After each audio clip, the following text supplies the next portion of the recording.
Australia ஒரு பாலைவன நாடுன்னு நமக்கு தெரியும். ஆனால் அங்கே இருக்கிற விலங்குகள் அந்த கொளுத்துற வெயிலில் எப்படி உயிர் வாழுது?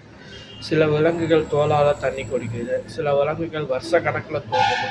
ஆச்சரியமாக இருக்கா? வாங்க வீடியோக்குள்ளே போகலாம்.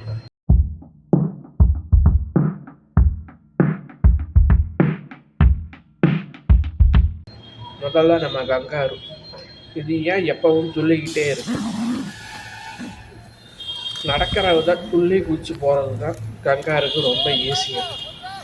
இதோட கால் தசைநார்கள் ஒரு ஸ்ப்ரிங் மாதிரி செயல்பட்டு ஒரு முறை குதிச்சா அடுத்த முறை குதிக்கிறதுக்கு தேவையான எனர்ஜியை அதுவே சேமித்து வைக்கும். இதனால் ரொம்ப தூரம் தண்ணி இல்லாமல் இதனால் வறண்ட காலங்களில் உணவு மற்றும் தண்ணீர் தட்டுப்பாடு ஏற்படும் போது பெண் கங்காருகளாக தங்களின் கருவின் வளர்ச்சியை தற்காலிகமாக நிறுத்தி வைக்க முடியும். சூழ்நிலை எப்போ தமக்கு சாதகமாக மாறி நல்ல மழை பெஞ்சு நல்ல உணவு கிடைக்கும் போது மட்டுமே அவை கருவு முழுமையான வளர்ச்சி அடைந்து குட்டிகளை பெற்றெடுக்கும். அது வரைக்கும் தன்னோட கருவின் வளர்ச்சியை தற்காலிகமாக நிறுத்தி வச்சுக்கும். அதனால் பயணம் செய்ய முடியுது. இவர் தான் நம்ம கோவாலா. இது ஒரு நாளைக்கு 22 மணி நேரம் தூங்கும். ஏன் இவ்வளவு சோம்பேறித்தனம்? ஏன்னா இது சாப்பிட்ற ஈக்கலிப்ஸ் இலைகளில் ரொம்ப சத்து கம்மி.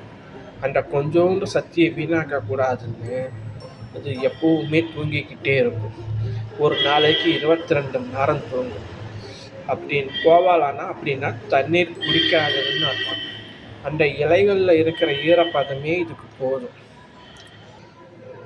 இப்போ நம்ம பார்க்குறவர் டோர்னி டெவிலிஸ். இந்த பல்லியோட உடம்பு முழுக்க முள்ளாக இருக்கும்.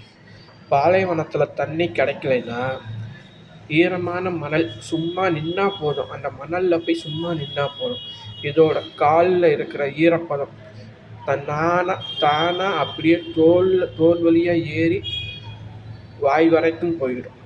இது தோலால் தண்ணி குடிக்கிற ஒரு மேஜிக்.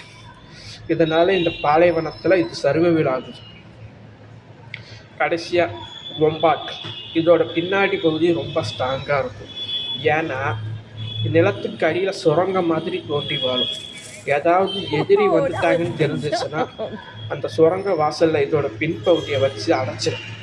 ஒரு கதவு மாதிரி மூடிக்கும். அப்புறம் யாராலையும் இதை ஒன்றும் பண்ண முடியாது.